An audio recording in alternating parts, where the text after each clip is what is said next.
Good evening, everyone. A very happy Teachers' Day to all of you. I'm Megha and I'm a part of the IIT Bombay Alumni Association Mumbai chapter. Today, I have with me three very distinguished guests Professor Ali Asgar Contractor, Professor Anurag Mehra, and Mr. Ashok Kamath. Thank you for making the time to join us, and we are truly honored to have you here. Dear audience, many of you would already know that in India, Teachers' Day is celebrated on 5th September, the birth date of the second President of India, Dr. Sarvepalli Radhakrishnan. As the story goes, when Dr. Radhakrishnan became the President of India in 1962, some of his students and friends requested him to allow him to celebrate his birthday on September 5th. He replied that instead of celebrating my birthday, it would be my proud privilege if September 5 is observed as Teachers' Day. He firmly believed that teachers should be the best minds in the country. Guru Purnima is celebrated in a similar spirit. Further, Teachers' Day is celebrated across the globe on different dates to show appreciation for their local educators and significant milestones in education.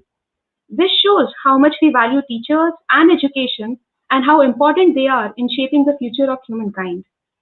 Today, our esteemed panelists, who themselves are teachers and leaders and have contributed significantly to the domain of education, will discuss this close to heart topic.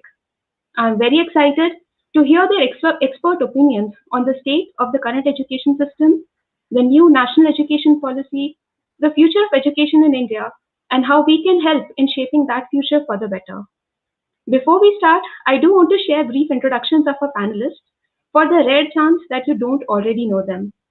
Our first panelist is Professor Ali Asgar Contractor, an alumnus from the class of 1973. He is a former HOD of Chemistry Department, former editor of Technique, which is a popular campus magazine, and former Dean of Alumni and Corporate Relations at IIT Bombay. Oh, welcome, sir. Our next panelist is Professor Anurag Mehra, who is an alumnus of IIT Kanpur and Bombay University.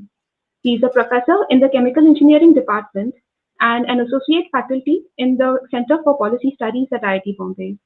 He has also served as the head of Computer Center, HOD of Chemical Engineering Department, and at many more senior administrative positions at IITB. Welcome, sir. Finally, we have Mr. Ashok Kamath, who graduated from IITB in 1981. He is the chairman of Akshara Foundation, which is a public-private partnership that aims to have every child in school and learning well. Prior to this, he was the managing director of Analog Devices India. He is also the co-founder and trustee of Pratham Books and the secretary of Alumni Center, IIT Alumni Center in Bangalore. Further, Mr. Kamath has served on the board of directors of IITB Alumni Association, and he was also awarded the Distinguished Alumnus Award in 2013 for his various initiatives and contributions to the field of child education. Welcome again, dear panelists, and without further ado, I invite Professor Contractor to moderate the session. Thank you, Megha, for this opportunity to discuss something which is close to my heart and all the other panelists also. To begin with, let me wish a very happy Teachers' Day to the teachers and the students who are tuning into this. I have learned a lot from my students. So some of my students have been actually gurus. So thank you very much. Nice to have Ashok and Anurag agree to participate in this discussion. As some of you might be aware, Fundamatics brought out a special issue on education. So that's the last issue which you will see on fundamatics.net. And Ashok and Anurag have written pieces there, besides other pieces also. And IITBA Bombay chapter thought this would be a good topic to discuss, online. So let me invite Ashok to, briefly, make his presentation. Ashok, as you know, has been associated with Akshara, and they're really doing fantastic work. And when I first heard from him the kind of things which they, I should say, horror stories which they discovered in our education system, I was really shocked. In spite of being a teacher for many, many years. So, Ashok, over to you. Yeah, thanks, Ali. And good evening, everyone. I thought it would be appropriate. Many of you may not have heard of Akshara because we are not in Bombay. So what we are now 21 years old, and what we essentially do is we saw big gaps in the learning outcomes of children at the foundational level in government primary schools, more so in rural areas, because we also see that there is a big skew of enrollment. More people in rural areas go to government schools, and in the cities it's the other way around. There is only 1 out of 5 go to government schools in the cities. So, and as you know, the further away from the major urban centers you are, the lesser the effects of services. So we said we need to do something about it, and then you start to investigate, and you find that things are not, exactly nice. Uh, Mostly, those familiar with education would be familiar with something called the Annual Status of Education Report, which has been published every year since 2005. And if you look at the data from then till now, there's very little movement in the positive direction. Effectively, it says that 1 out of 2 children in grade 5 cannot read a grade 2 text. Okay, so just get that straight, right? It's 1 out of 2 in grade 5 cannot read a grade 2 text. And if you look at the numeracy levels, it says that roughly 22% of children in grade 5 can do simple division. Okay. Now, if you start to look at this, and if you add the percentages up, these are large numbers. You're talking about 100 and 125 million children who are not at any grade appropriate level. And this definitely has an impact on many things as you go forward. So we decided to do something about it, and specifically in the last 10 years, Akshara has focused mainly on getting numeracy straightened out. And I think during the course of this panel discussion, we will talk more about it in terms of, Anurag had written something about we are still in the rote learning trap. Akshara is trying to do a lot of stuff which is activity based. So a lot of these issues are there, but largely I think the problems exist across the board. Clearly, we are underfunded. Clearly, the the societal involvement is also not at the right levels. So you have to continuously catalyze demand to excite supply. Uh, Teacher training is not adequate. So many problems exist, but I think we should gear ourselves to solve these problems. Uh, and when we solve these problems, we have to do it at population scale. I mean, it's pointless to do it and say, okay, I cracked this problem in these 100 schools, because there's a million schools out there that need help. So unless and until you design something that works at scale, it becomes pointless. In my humble opinion, having watched this scene for a while, it's also pointless to try 10 things and say I will scale this one up, because piloting and scaling are two different projects. They are not the same project. So it's better to start by designing for scale rather than scaling up what works. That's what we've come to the conclusion with, and that's what we are addressing. Just to give you a sense of where we are at, our math know-how, knowledge, whatever you want to call it, is practiced in every government primary school in Karnataka and in about 30,000 government primary schools in Odisha and 5,500 government primary schools in Andhra Pradesh. So it's about a 75-80,000 school footprint.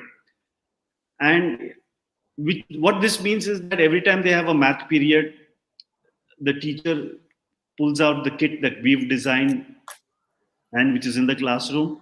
The methodology is as per our training. The assessments are as per our training, and so on and so forth. Uh, so we've really penetrated to scale. We Prior to the pandemic, let's put it that way, we were poised to impact 4.5 million children a year. Now we got to play catch up again, as and when things open up. So there's a lot to be done, and I'm sure this panel discussion will bring out more and more of the problems and the possible solutions to those problems. Ali? Yeah, thanks a lot, Ashok. Yeah, I have some data on the funding, the resources available to education, which I wanted to present, but I forgot to present it before you started. But can we have that the slides, Ajay?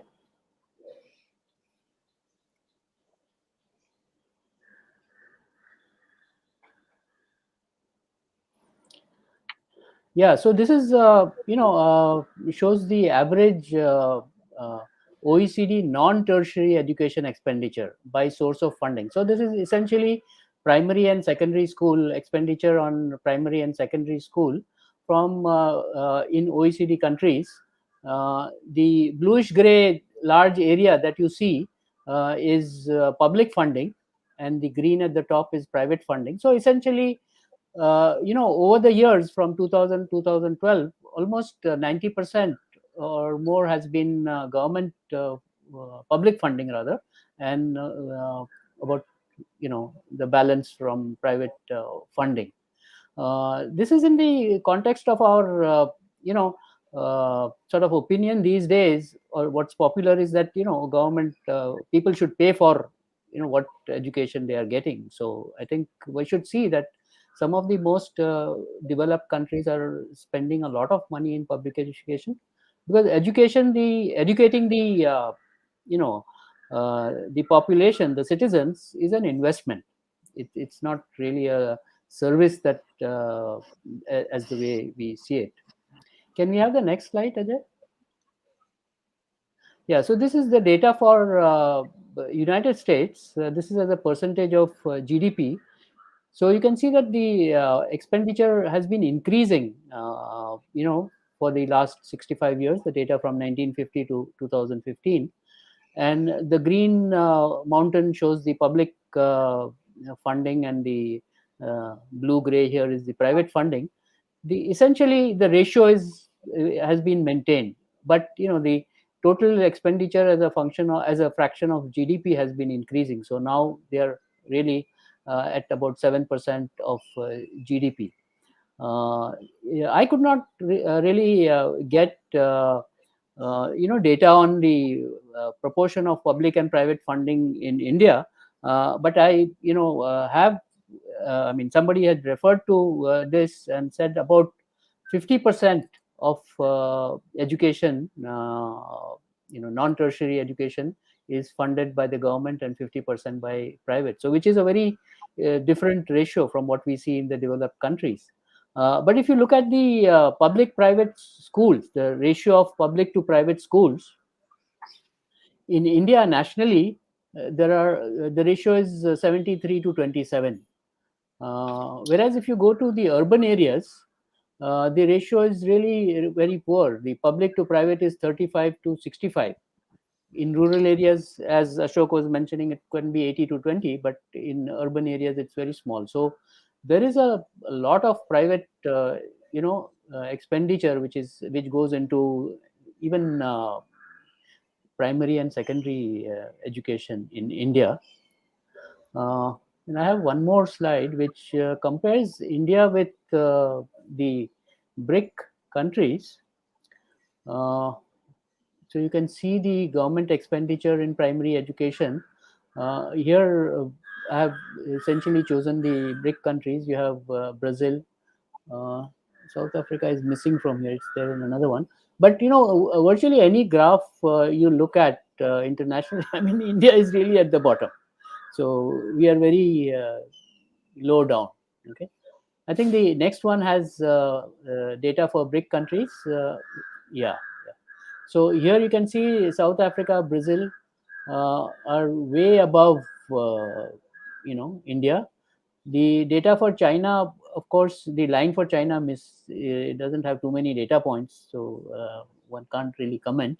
But similar economies spend a lot more.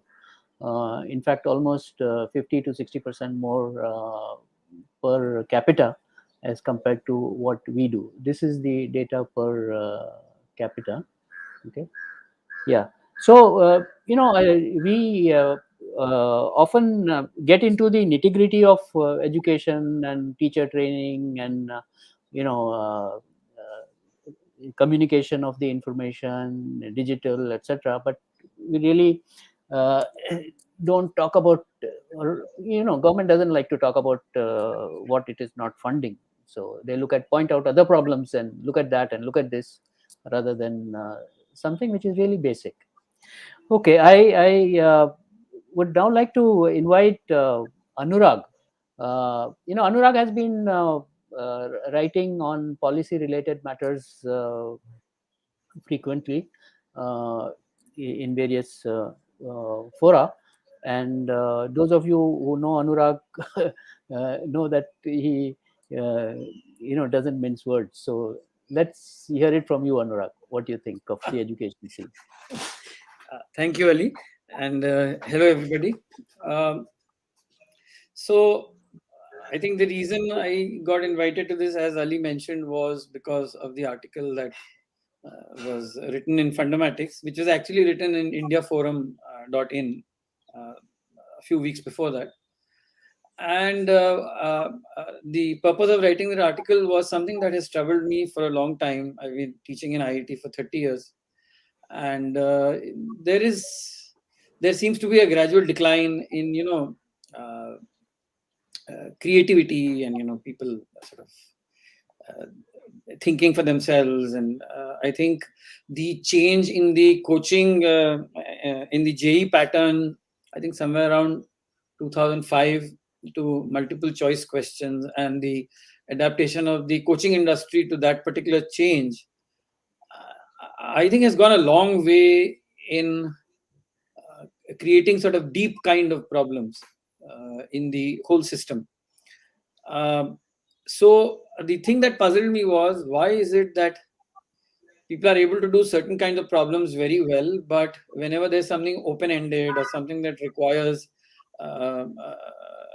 to put it in conventional terms, out of syllabus problems to look at, there is always a problem. You don't see that kind of enthusiasm, or even the ability to tackle the problem, even formulate it. Just like you're stuck. It's like, oh well, nobody has ever taught us this, so we really don't know what to say. So in this, the article that I wrote in Fundamatics basically was in some ways a very general critique of the school education system, but it was also the focus was on the notion of creativity and how our schooling system systematically destroys creative thinking.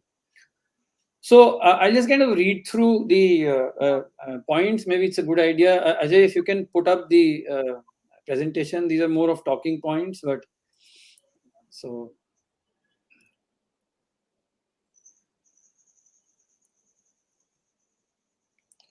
Yeah, so we can go to the next slide. So I've been associated with the Center for Policy Studies, which started in 2017 in IIT Bombay, and I have a student who's working on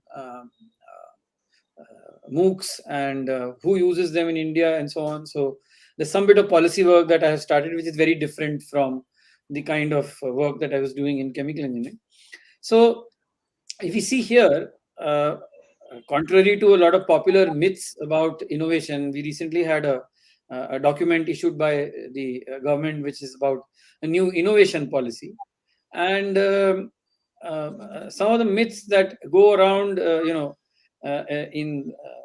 when we talk about innovation, is that, innovation is something that is innate. It's like, you see in comic books that bulb that lights up, and It's like, well, the apple just fell on my head, and so here is what I think creativity is now hereby produced, and so on. In real life, that doesn't really happen, because I think, um, and there are of course different kinds of studies to show this. If I don't know a damn thing about physics, there's no way that I can innovate. It's like, I'm not talking about small innovations like the kind that one would do vocationally, like modify a gear, or modify the way a rickshaw is pulled or something like that. But in a deeper sense, you want to make a new tech product. You have a deep understanding of something, new material. Um, you're interested in new materials. You really need to know your material science well. So I say there are three C's. There are three factors that precede any kind of innovation. One is competence. You must know your stuff. For example, Einstein knew Newtonian mechanics very well. It was not that he suddenly, out of the blue, produced fantastic theories of relativity and so on. The second is curiosity, which I think a very structured system kills very easily, because you are told focus on what is being discussed, don't worry about other stuff. And creativity is then, comes out of some of these things, and you can then, look upon the potential that you might come up with something new. So I've listed, what are the kind of things that have been hampering our and mostly this kind of training and development happens inside a school. It often gets continued in a place like IIT and so on, but in general, that is where it happens. So if you see, memorization and reproduction, and now a more sophisticated version of that is pattern recognition. So you look at an integral and then you say, okay, this is what it looks like, and I've done this before, and this probably is going to be solved by something like this. And memorizing reproduction sometimes can get ridiculous. I remember seeing a board paper in which it describes how an ambulance goes from Coimbatore to Chennai and carrying a heart which was to be transplanted and so on. And then in the questions you have what was the destination of the van? For 10th class, this is completely ridiculous. This is not testing English. If this is simply idiocy. And there are many questions of that kind. And then you have essay type questions where, the grading rubric just says if they have used these 5 keywords, then you give full marks and so on. I studied in the ICSE system, and probably the previous batch had just finished senior Cambridge. This is not the way we were evaluated on our essays. There's like a huge sort of emphasis given to how you wrote stuff, and how impactful it was, or how good your vocabulary was, or so none of that happens here. The other interesting thing that you see is syllabi should be as large as possible, and the more it is, the more advanced you are.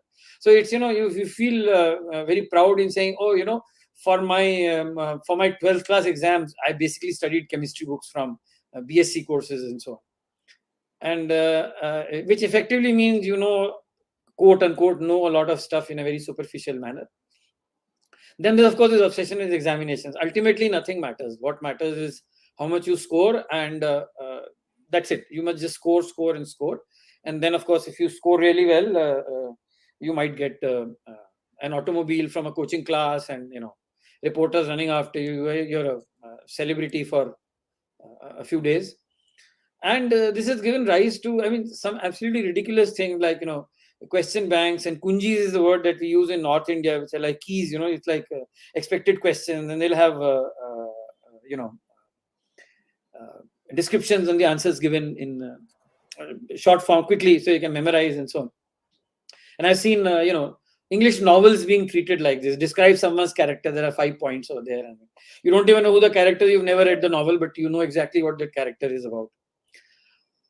Given a system with such high stakes on scoring, cheating is a very, very natural thing. And I think it will come as no surprise to you that it happens everywhere. It happens in schools, and I think it rampantly happens in IITs.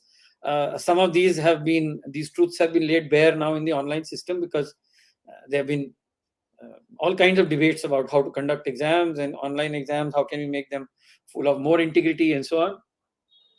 But we won't go into that. I'm just saying that an exam-driven system generally tends to be, much more open to cheating. And I used to hear funny stories. They might have happened here also in China. Their parents have gone and protested, saying in the neighboring school cheating is allowed. Why are you not allowing it here? That kind of. Anyway, so then if you look at learning objectives, there are different levels at which you can learn things. So one is, I can tell you, okay, recite Newton's second law. So you say a few things. You throw a ball up, it comes down. So that's, you provided context. You've given a fact. Then you say, okay, this is Newton's law. And then what you do is you go to MCQs. So somebody will say Newton's law is, there'll be 4 options. 3 of them will be probably silly.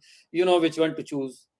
And students will be very upset if the question is from outside the textbook, if pattern is not the same as it was last year. These are very important things. So whenever a board announces something, the whole business of pattern and everything becomes very, very important.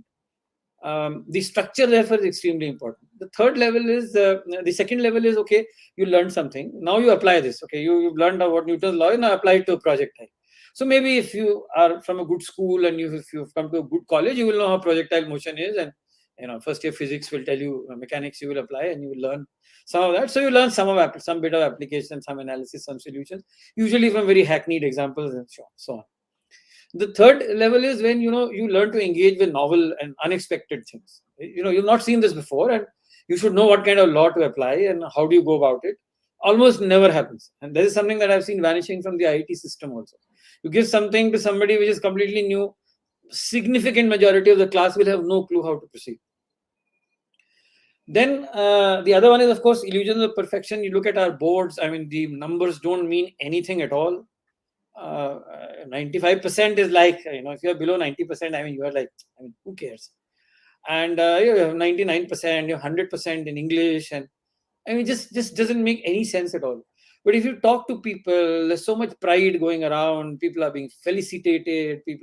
All this adds to the illusion that this is what must be done. And if you look at the boards, I mean, a lot of these marks are produced by a process, what they, very politely called moderation. Some of us have tried, using RTIs to figure out what exactly does it happen. Is there a statistical technique that they use? You look at averages, standard deviations. You try to say, okay, this is this examiner, this is a separate examiner. Can we compare? No, nothing like that. It seems a bunch of people who sit around in chairs and then they decide, ye kam hai, ye jada hai. And the reply that I got in RTI was really hilarious. It said that the process by which this is done is top secret and cannot be revealed to the public. I don't know what that means. You look up any university in Europe, UK, US, they'll tell you exactly how they moderate things, if they do any moderation in a given lab or exam or a degree and so on. Nothing. For us, this is top secret. Because it's unaccountable. You can do whatever you want. Nobody knows. I think for the last almost 10 years, people have written articles about how 95% seems to be a very, very common percentage in the board exams. Many numbers are missing. If you have lakhs of people appearing for the exam, the totals must be there on every number. You have 95%. They're like huge peaks. Moderation has resulted in a lot of people getting 95%, but you don't know how that came. So my conclusion is, this is not even moderation. This is tampering with marks. You have raw scores. You should know how to handle them intelligently. I mean, what is this? Then, of course, I just mentioned, high scoring is learning. So if you're a board topper, you must know a lot of things. Well, maybe you know a lot more than other people, poor fellows who are not board toppers. But I'm not really sure from what I see how much learning you really have. The score may or may not tell the true story. Most often it does not, because you've been obsessed with scoring. So chances are that you would have given a go by to the learning part of it. I've also seen that people who give answers which are thoughtful, but we don't have the right keywords, as in the solution manual which is given to examiners, you won't get marks. You can say whatever you want. You can complain, die of but you will not get marks, because the teacher is also not allowed to think. It is not there in the rubric. Therefore, it shall not be graded or it shall be penalized, because keywords are not there. And as Ashok mentioned, you can look at ASA reports. It's true everywhere. You go in any standard, you go down 3 years, people can't even do that stuff properly. This is for the bulk of the students. Nobody talks about it, because all the attention is focused on the celebrities who have got 95% and above. What great things they did, and how somebody's mother served them kheer, and how somebody didn't touch their cell phone for 1 year. I mean, that's all that occupies the the entire narrative space. Next slide, please. So I quote over here from a student I have taught and a student who I have met even while he was doing his PhD at MIT. And he wrote this in an article in Insight, which is the student magazine in IIT Bombay, that he was at MIT, he was feeling great, he could do very well at exams, but he had to choose research problems, he had to discuss it with the prospective guides and so on. He says, the root of my insecurities was the realization of simple but bitter truth. My ability to ace exams back in IIT was in no way correlated with being creative in scientific research. And I thought this captures it so well. It captures it really well and very accurately. And people who go on to do research are the ones who realize it very, very intensely. You can do wonderful. You can score so well. You can integrate like no one's business. And poor people in the West now integrate only using software like Wolfram. But people, we are so skilled. We can just, you give me an integral. Coaching has taught me how to crack that integral. But to think of something original, or to have a debate with your supervisor in which you are able to say, maybe locate, identify a problem, just doesn't happen, or happens with great difficulty and a great deal of pushing and so on. Ajay, next slide, please. Yeah, so this is the last one, and I kind of carry on with the stuff that I said in the first one, which is that also I think many of our schools have a very authoritarian ethos, and I think this is true of the IITs also. I may be wrong, but my feeling is that IIT Kanpur probably has one of the most least authoritarian, probably because of its American origins. I have seen, I don't know what the situation today is, but many professors were sometimes by some of the bolder students referred to by name, and students could be pretty aggressive which I think at some level is a good thing, because it builds accountability in terms of how they were graded and so on. But it doesn't exist. I don't see it as much in IIT Bombay. In Bombay University, it's out of the question. I mean, even if you say something, half fiercely, they're thinking, how can you talk like that? And Guru is fine for respect, but Guru can't feed you anything, and it's pointless if you can't ask back anything, or it's considered as conceit, or as a kind of insult to ask a question. The model that you are supposed to adopt is, teacher is giving knowledge to student, you should gratefully receive it. You shouldn't ask too many questions or make the teacher squirm, or just take whatever is being given to you. And in schools, this is much more, it's very easily done. It always happens. I mean, I've seen schools like private schools, I've seen public schools like Kendriya Vidyalays, maybe exceptional teacher here and there. This is what generally happens. Discussions are only on topics chosen by the teacher. You avoid, undesirable, controversial topics like caste. Even though the seating in the school may be caste-wise, but you can't talk about it. Obviously, you can't talk about it because the seating is by caste. And what will this train you for? It obstructs any kind of curiosity. All your life, you are told, don't ask the questions. All your life, you are told, agree with the teacher. Keep agreeing with him. It's a form of respect. And apparently, this problem is even more acute in China, where it's considered rude to ask questions. I don't know if that happens in Tsinghua University or not, but this is the way it is. Facts are conveyed literally. They'll tell you how many parliamentary constituencies are there. Nobody will ever tell you how elections actually happen on the ground. How booths are captured, or how EVMs are tampered with, or so many malpractices occur. None of that is talked about. It's like, these are elections, this is what happens, so many people are replaced in the Rajya Sabha, and that's it. It's like a physics problem. It has no social components, it has no sort of quote unquote controversy. You never deal with them. You may learn about them from whatever newspaper you read, and now even that is wrecked because most people don't read the news. Now, fundamental deficits, I think Ashok talked about them, and there's nothing new that I'm saying here. You have a bad infrastructure. We in IIT relatively happen to have very good infrastructure. Even that, I think, is lacking terribly when you look at world-class institutions outside. Then we shouldn't talk about why we are not in the top 100 and top 300 and so on. There's the teachers who have expressed hope that you give us backboard, benches, electricity. Let's not talk about other stuff. Many, many schools in small towns and rural areas. There's a drastic shortage of teachers. Many teachers who are there are ill-trained teachers. Teaching profession is the last choice of many, many people. This is like people don't know what to do. All innovative teaching methods that we want to put in, project-based learning, activity, everything requires resources. You want to have people to be able to do machining. You want to do 3D printing. You need a printer. You need the ink. you need a teacher or somebody who will supervise it. So you need more teachers, you need more resources, you need more equipment. You can't have project-based learning and pretend that, oh, we have 50% shortage, doesn't matter. Tomorrow we will switch to a new mode of teaching. That's not going to happen. The social status of many teachers, especially rural areas, small places, is that of minders. They're like taking care of the kids while parents go to work. I mean, that's the sad reality. Even if you look at it now, many parents complain that, oh, well, how can we go to work if the child is there at home all day and we have to assist that person in online classes and so on. So this is not just every component of the system actually believes that teachers are mostly minders, take care of the students in a babysitting sort of a way. The last one, which I think is very popular with the IITians, and many of you may not agree with it, but so digital education is useful in certain senses. It is a very good supplement. You can access so many things. You can look at a wonderful lecture given by a professor in Stanford. You can probably get hold of wonderful notes somewhere. But it is not a substitute for the real classroom. And politically, this has become an excuse not to build schools or universities or institutions.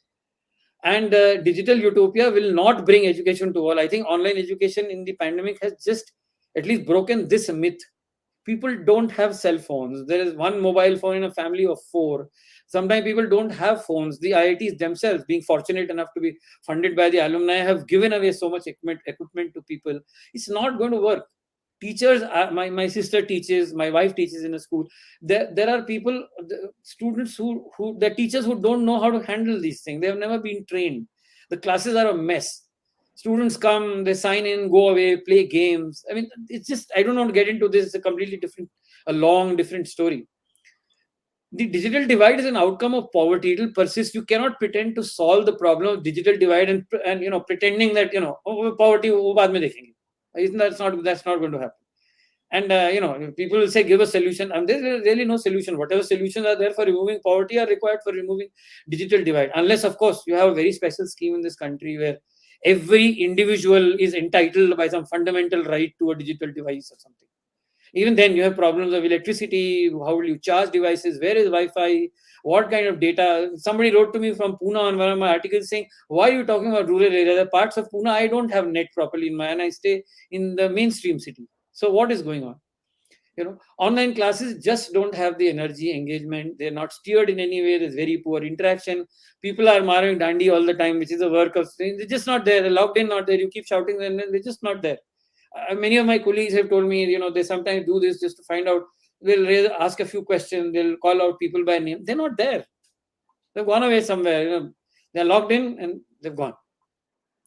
And it's not a very thoughtful thing. It's very fatigue inducing. People are playing games in the middle. Suddenly there is a WhatsApp message from somewhere. It's very distractive. It just doesn't work like that. And finally, as I said, politically, the most important part is this is an excuse for not building schools. And this has been done by many administrations, not the current administration, many past administrations. This is what they have done. They all talk about it, but really very little has moved. So I'll end with this last, this thing. I have analyzed the new education policy a while back in another write-up, but I mean, all the intentions are fine. I mean, it's like you read great things and so on, but ultimately writing, document which look very attractive doesn't really change anything unless you commit on the ground. Look, here is the budget. Here is a plan to train teachers. Here is what we are going to do with the infrastructure. On a time bound, you don't say we'll build 500 schools. When will you build? Where will you build? At what pace will you build? It's a very concrete thing. All of that has not happened. So what NEP has been doing mostly is just generating grand narratives. Somebody, has digitized a few books. It says, headline will say, Jharkhand implements new in NEP. I mean, this is just completely ridiculous. Anyway, I will stop here and we can then move on to a discussion if and when. Yeah, Ali. Yeah. Thank you, Anurag, for living up to your reputation. Yeah, things are pretty bad. But since you started off with innovation, I thought let me just share with the people who are online an excellent book on innovation, The Idea Factory. It's a story about Bell Labs, and this came out maybe about almost 10 years ago. But if you can get a get it, you can take a look at it. What I found, from this book is, how I forget the name of the first president, how he recruited, scientists for Bell Labs. He didn't go to the Ivy League places. He went to the, Midwestern universities and recruited graduate students who had actually built instruments, uh, rather than people who had done so-called cutting-edge research. So, this is how innovation is done, actually, by hand, building things. Yeah. So let me then get back on track. Let me go to Ashok. See, there has been this disruption of school education, and when children come back, even when they were continuously in school, but when they, when the say fifth standard child comes back, he might be promoted to seventh standard. I don't know what is the policy, but certainly he would have forgotten quite a lot. He or she would have forgotten quite a lot of what they studied in the fifth standard. So we need to have a strategy for making up all this. So what do you think should be the strategy? Okay. So I think my own response to that is that we should not think only in terms of the next few months or the next couple of quarters. What the pandemic has exposed is deeper fissures in the system than we thought existed. Earlier we said children are not learning, teachers are not well trained, there is not enough money, and all that stuff. But I think what this has exposed, I think there was some question about ed tech and stuff like that. But really, we need to think in terms of what can be done over the next 5 to 10 years so that we don't get disrupted like this. I normally use a very simple number. I say that if 250 million children did not get education for a year, and you assign a notional loss of $100 to that child for not having that education, it adds up to $25 billion, which is 175,000 crores, right? Now that's the kind of money, if you guys remember the 2G scam, it's an equivalent of that. And yet none of us talk about education on prime time or on the front page. This is my biggest lament. And what I learned from working, trying to work with the government system is that whatever solutions you come up with have to be politically acceptable. I think Anurag or Ali, one of you alluded to that. It clearly has to be socially desirable. It has to be financially viable. You can't have a solution that costs $1 lakh per child per year into our system, where we currently spend probably 15,000 rupees per child per year. So that range, that 15,000 is the range is wide, goes from 7,000-8,000 in Bihar to about 38,000 in Mumbai. Fourth is when you bring in technology, it's got to be feasible. And finally, it's got to be administratively doable. You can come up with the best solutions, but if the system can't implement it, then that best solution will crash to the ground, right? So this has been a guiding principle for us in some sense. If you go back to budgets, there's this conversation from 1968 that said that we need to spend 6% of our GDP on education. And in reality, in 2019-20, in the, what do they call it, economic survey, they said the number was about 3.1%. And from 2014 to 2019, it had gone from 2.8 to 3.1. So that's just a nominal thing. The second part is that the central government spends only about 15% of the total national budget on education. 85% come from the states. So the states also need to be able to fund this process, if you will. So there are those challenges that happen. Uh, when it comes to this pandemic, I wanted to share, because I'm very passionate about it, is a system that we tried, and we did two pilots, one in Karnataka and one in Bihar, where we exposed the child half the week to the teacher and half the week to technology, and ran parallel lesson plans on school supplied devices. So a child would have access to a phone, not the family phone, but school supplied phone for half the week. And the other half of the week, the child would have access to the teacher. And we found that this system was able to address multiple things. Schools didn't have to shut down. Well, ours was a pilot, so don't assume too many things from there. We still have to scale that up.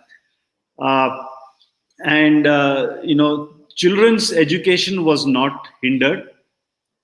They were getting the benefit of the teacher, they were getting the benefit of technology, and the technology that we use was all around us. Some of you may be aware that our fellow alumnus Nandan Nilekani, his Ek Step Foundation came up with a societal platform which is now called Diksha in the Ministry of Education, and a lot of content is out there.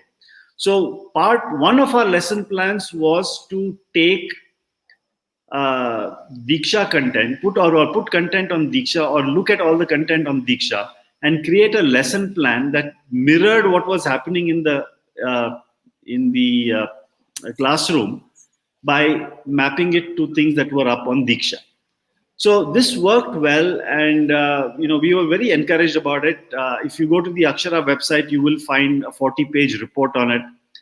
I think if you go to the Omidyar Network site, you will find an interview of me with one of the principals at Omidyar talking about this. So there are lots of places that we've done this.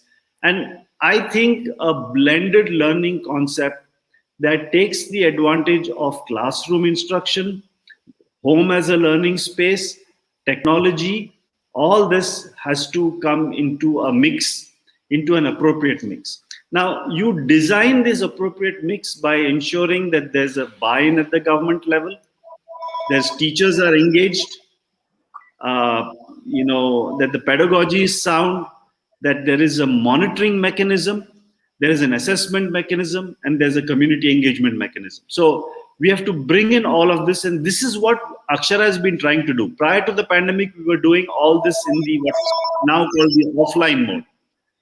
And as we go forward, we want to encourage more and more in the blended mode. And that is why, if you look at my Fundamatics article, I've pulled out the 4 things that are, to me, very important. The community engagement is certainly important. The technology is important. Foundational learning, literacy and numeracy is important. And an activity-based approach is important. Anurag talked about how children memorize, regurgitate, and that's it. So we need to, go away from that. If the basics are in the foundation level, if they are strong, I've seen many teachers for whom 525 divided by 5 is 15. They forget the place value. So this is a big challenge, that's there in the system, and we need to be able to overcome all of that.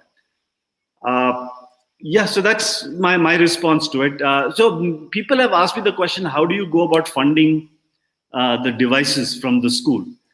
And I calculated it. It costs approximately an additional 2,000 rupees per child per year. So in a state like Karnataka, if you have 5-6 million children in government schools in the primary school age group, that's about 1,100 crores, which is a small number in the larger scheme of things when you lose so much. Yeah, Ashok, I must say you tried one of your tricks which you used to do as a student. I don't know the answer to your question, but I'll tell you, I have this answer with me. I asked you for what is your, suggestion for this gap, this 2 years gap which is there, in which they have forgotten something. Now everybody cannot just, start with the new term. So should there be some kind of a statewide, say for example, a policy that will open schools, but for the first 6 months there will be this makeup period, so that they don't straight away go into their new semester. Ali, what is makeup in this case? Everyone is, a fifth standard child is at second standard level. What is makeup? I know, but, 90% of the children, but they have gone even further back, right? well, so I'm saying they will all be at the same level. So So some bring kind of, in, as I heard, this somebody from the Azim Premji University calling it learning recovery term. A period which could be, so it's like national about 6 education months. policy, right? It's another term. Yeah, but no, it's not just another term. So you don't start the clock from day one. You don't think So that is a feasible idea? I don't think that will work. Okay. Yeah. So we have talked about digital, but Anurag, can you tell us? We have IIT has been doing this online teaching, but what about the labs? I mean, how are you actually making up for the labs? So I can tell you what's happening in our department, because I'm in charge of a lab this semester. So what we basically do is that we have made videos and presentations of the teaching assistant or the lab staff doing the experiment. The students are shown this, and they are encouraged to ask questions, like they would if they were actually present in the lab. And then at the end of it, they are given some data, which is like the raw data that would come from the experiment. And then they write the report, and you have a viva, and the viva is online, of course, and it's required because otherwise you can't assess how much the student has actually understood. So, of course, a very big thing is missing, which is that the students is not getting their hands to the equipment at all. But as close as you can get to it by showing videos and giving them presentations and trying to, many of them don't ask questions to understand or clear doubts and so on. So this is what I think is happening in many labs. I don't know what's happening in the science labs and so on, but this is the way we have been doing it in chemical, and probably some other engineering departments are following suit. So short of doing the experiment, you kind of pretend that you do everything, and yeah, but this obviously is a big deficiency. Yeah, of course it is. It is. Which and the other alternative would have been to not have anything at all. That I agree. I mean, but this has been going on now for almost 2 years. So yeah, quite bad. Yeah. So I think we have, we're talking about fairly depressing things. Let's hear about the new liberal arts and science and engineering LASC program, which IIT Bombay is starting this year, right? Well, in technical terms, it starts this year, but admissions to the program will happen in the second year. So the idea is, so I think people may want to hear about it. Yeah. So the idea basically is that people will come in in their first year, and they will do the regular first year and so on. And this is one of the final iterations that has come out for the time being. We originally didn't want the first year to be common and so on, but yeah. So first year will be common. Then based on their performance and based on, we might actually give them an aptitude test. We would want to recruit certain number of people. Right now the number is small; it's 30 people, who will then kind of walk into what we call as 2 semesters of foundation courses, maybe 1.5 semesters of foundation courses, where you deal with absolutely contemporary things like digital technology, privacy, security, fake news, that kind of stuff. Then you deal with modern contemporary history. You deal with the history of science, history and philosophy of science.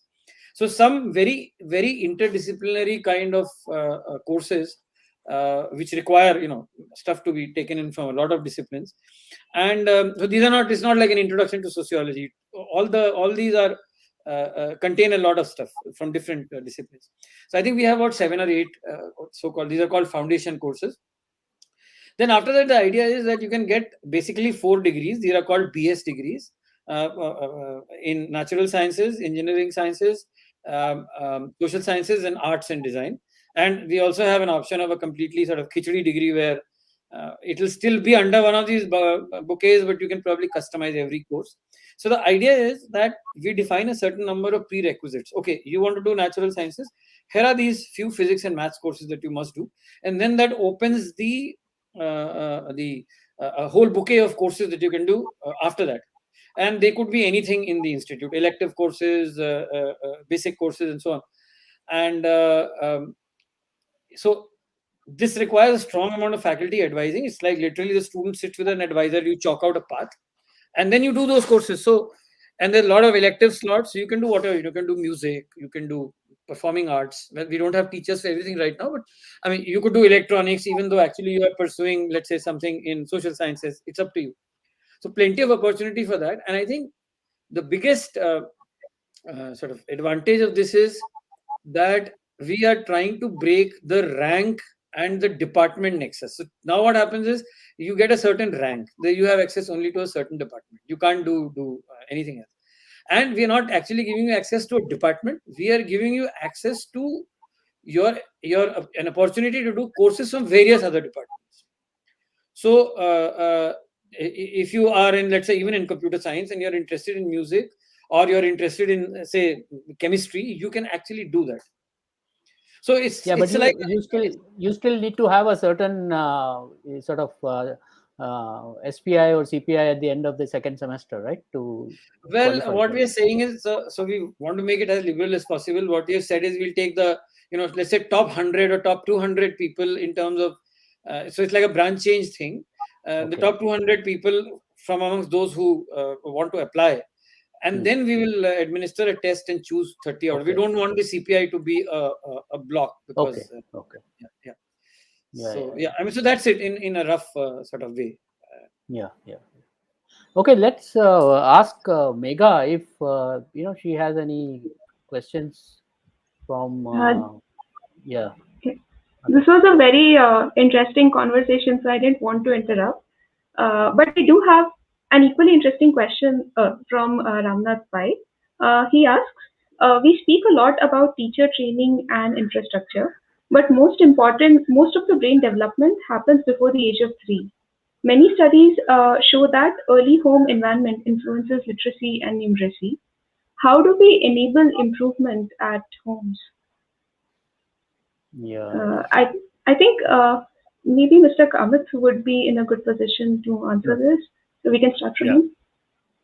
Thank you. So Ramanath is absolutely right. There's something, I think it's called the million words gap. So if you've been reading to your child at home 5 books a day, and I don't mean volumes, at that level it's just a few pages.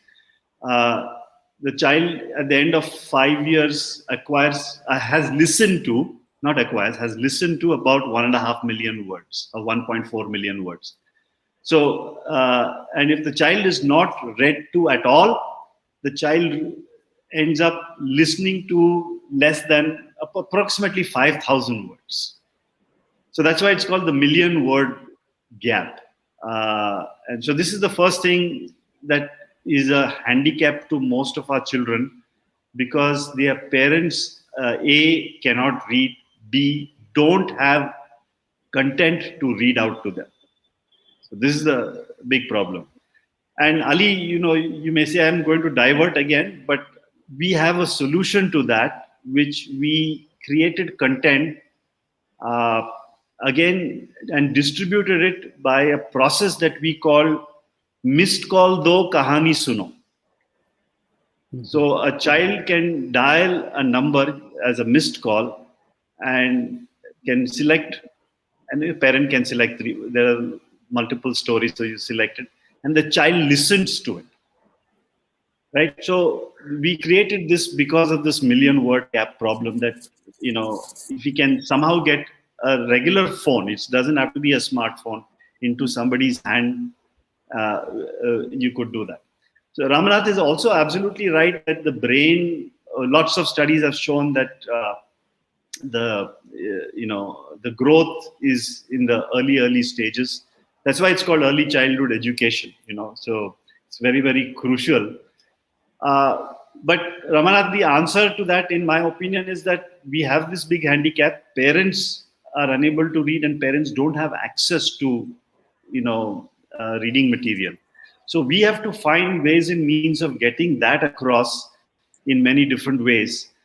And we just have to try 100 different things to take it across, so that to some extent, yeah.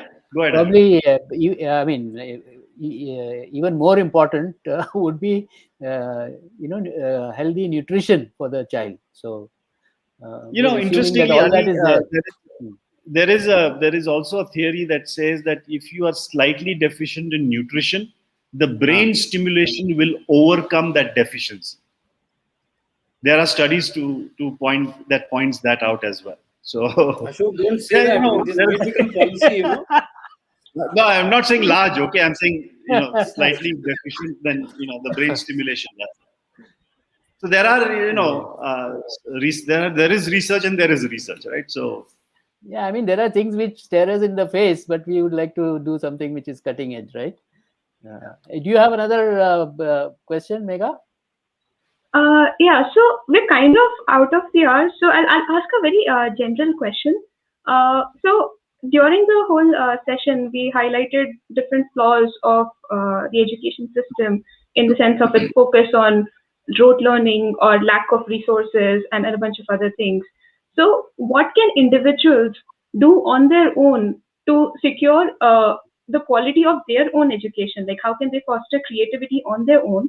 And also, how can they help the society actually in gaining better education, assuming that the education system is not going to change anytime soon? So maybe, Professor Mehra can start. Okay, so I think this is a difficult sort of situation where there are no easy solutions. So what I would say is, as individuals who want to help, I think Ashok is doing a fantastic sort of experiment. I'm not sure how scalable it is, but I know, for example, my wife teaches, and she also invests a lot of time in NGOs which are teaching, street children or. So this is what you can do as an adult to sort of educated, privileged person. You can try and help. And but again, I don't think these are really scalable. You can't say education system should be run by NGOs and so on. The other problem, I think, is individuals should be politically more aware and demand rights. I think no political party actually pays any heed to education related. You have wonderful commentators, in the media writing about, come on, education is extremely important. You must focus on it. It doesn't seem to be anyone's priority, especially primary education. Who cares?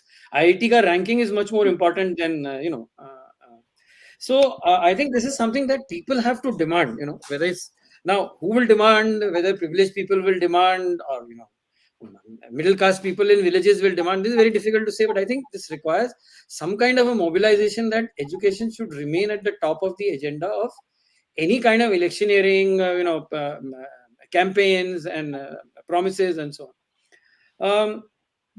What else can one do? Individually, aap kya bologe? The other thing is the kind of thing that Ashok is saying. You enable people in less privileged households access to simple materials like storybooks, or it's a different thing. Who can read? Who cannot? It's a complicated problem. So there are no very neat and easy solutions to this. I think it's a very tough thing to solve. Different people have different ways of looking at it. Thank you, Professor Mehra. Mr. Kamath, would you want to have a take on this question as well? I think, Ashok, this question was regarding creativity, right? Yeah. Foster creativity, right? Yeah, that's another part of this question. And what Mr. Kamath mentioned as an example, like parents can read textbooks to their kids when they're young, it is probably something that we can do on our end. So what would you want me to answer? The creativity What? part.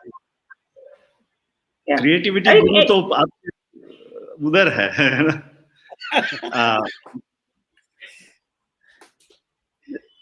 So Yeah, so just Megha, How the can creativity part. individuals? I can answer how individuals, yeah, how? how we can, in our own lives make a difference. We like I said, at Akshara we have the ability to reach 4.5-5 million children, and that's a reasonably good scale. Okay. What we've also tried to do is, you have to keep up with the times. The poorest of the poor also want their children to learn online. Right or wrong is not the question here, right? It's that, those guys are doing it, we should also be doing it, so we've tried, for math, for first to fifth grade, we've converted the entire curriculum as a set of 275 games that runs on an entry level smartphone, and it's a free product. It's up there in Google Store, you can look for it and all that. But the point I'm trying to make is that, as individuals, if you in your building can make sure that the maid that comes to your home, her children get access to it, or the guy who sits in the lift, or the gardener or the driver or whatever it is, if people around you, their children can get access to it, this is a good, good product for people to, and it's available in 9 Indian languages also. So that's another thing, that you can choose the language of choice. So we can do things like that, in a little ways, because mostly people who graduated in the last 15-20 years are still making their own careers. So we don't want that to be disrupted. But we want their hearts to be in the right place, and empathize with, society, to a large extent. And these are the little things that they can start off with. And later on, I think, who knows, you'll have a change of heart. Like I had a change of heart, 24 years in the corporate sector, and then I said, I'm going to chuck that to do this. So those things can also happen. Thank you. Professor Contractor, would you like to add anything? Yeah, but if we are close to the finishing time, I would like to quote a very eminent economist. I'm deliberately not naming the person, but he said, India is the only country in the world trying to become a global economic power with an uneducated and unhealthy labor force. I mean, this is a very sobering thought. Amartya Sen. Yes. But we should I remember around 2010 12, there was a lot of hype in the West about innovations and entrepreneurship in India and all that. And I mean, we also tend to get carried away with the media hype, but India lives in many centuries, where children in homes in cities might be at par with the best facilities in the West, whereas we have classrooms where there is no blackboard. So I think we have to really come up with very innovative, I mean, and of course one solution will not solve all problems. So we do need a variety of solutions. Yeah. Anything else you have, Megha, up your sleeve? That is great. Thank you so much to all of you for making the time and joining us today. The discussions were very thought-provoking, and it certainly leaves a lot of food for thought for all of us, and certainly some actions that we can take, being more practical, more politically aware, and actually demanding our rights, or be it making changes at a personal level. So thank you so much for joining us today, and I hope you have a great day. Thank you very much. Thank you. Thank you.